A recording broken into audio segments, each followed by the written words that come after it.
بسم اللہ الرحمن الرحیم۔ السلام علیکم دوستوں، کیسے ہیں آپ سب؟ امید کرتی ہوں سب خیریت سے ہوں گے۔ پیارے پیارے دوستوں، میرا خلوص، میری دعائیں اور میری نیک تمنائیں ہمیشہ آپ کے ساتھ رہیں گی۔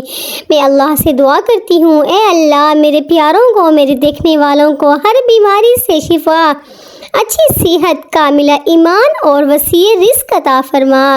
اے میرے پاک پروردگار، ہم سب پر اپنا خصوصی فضل و کرم عطا فرما، آمین ثم آمین۔ میرے پیارے پیارے دوستوں، بھائیوں اور بہنوں، میں اس دعا کے ساتھ آپ سب سے گزارش بھی کرتی ہوں کہ آپ میں سے جو بھی میرے چینل پہ نیو ہے، میرے چینل کو سبسکرائب کر کے بیل آئیکن کو دبا کر نوٹیفیکیشن کو آل پر کر دے، تاکہ میری ساری ویڈیوز کا نوٹیفیکیشن جلد از جلد آپ تک پہنچ سکے۔ جزاک اللہ۔ دوستوں، آج اس ویڈیو میں آپ کے ساتھ ہمارے پیارے نبی پاک صلی اللہ علیہ وآلہ وسلم کی 7 حدیث مبارکہ شیئر کرنے جا رہی ہوں۔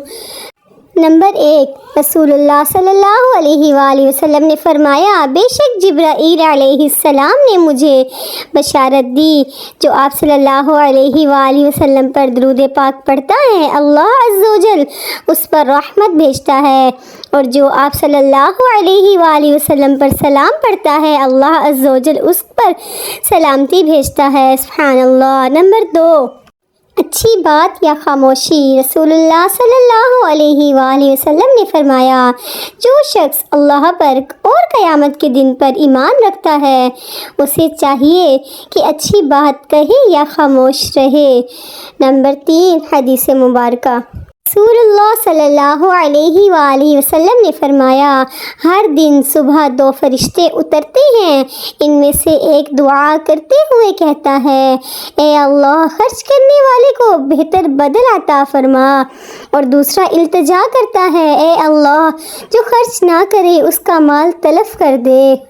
نمبر 4، حدیث مبارکہ۔ آپ صلی اللہ علیہ وآلہ وسلم نے ارشاد فرمایا، میری امت کو قیامت کے دن اس طرح بلایا جائے گا کہ ان کی پیشانیاں اور ان کے پاؤں وضو کے اثار کی وجہ سے چمک رہے ہوں گے۔ سبحان اللہ۔ نمبر 5، حدیث مبارکہ۔ رسول اللہ صلی اللہ علیہ وآلہ وسلم نے فرمایا، یاد رکھو اللہ کی مدد و نصرت صبر کے ساتھ ہی ہے، اور ہر تکلیف و مصیبت کے بعد کشادگی ہے، اور بلا شبہ ہر تنگی اور مشکل کے بعد آسانی ہے۔ نمبر 6، حدیث مبارکہ۔ محمد رسول اللہ صلی اللہ علیہ وآلہ وسلم نے فرمایا، بے شک اللہ تعالیٰ بندے کی اس ادا پر خوش ہوتا ہے کہ وہ کھانا کھائے تو اس پر اللہ کی تعریف بیان کرے، یا پانی پیے تو اس پر اللہ کی تعریف بیان کرے۔ سبحان اللہ۔ نمبر 7، حدیث مبارکہ۔ فرمان مصطفیٰ صلی اللہ علیہ وآلہ وسلم نے فرمایا، جس نے کوئی اچھا طریقہ جاری کیا تو اسے نہ صرف اسے اچھے کام کا اجر ملے گا، بلکہ قیامت تک اس پر عمل کرنے والوں کا اجر بھی ملے گا۔ سبحان اللہ۔ دوستوں، میں امید کرتی ہوں آپ کو میری آج کی ویڈیو پسند آئی ہوگی۔ اگر پسند آئے تو اس کو لائک، شیئر، سبسکرائب کرنا بالکل مت بھولیے گا۔ دعاؤں میں یاد رکھا کریں، اپنا خیال رکھیے گا۔ ملیں گے نیکسٹ ویڈیو میں، تب تک کے لیے اللہ حافظ۔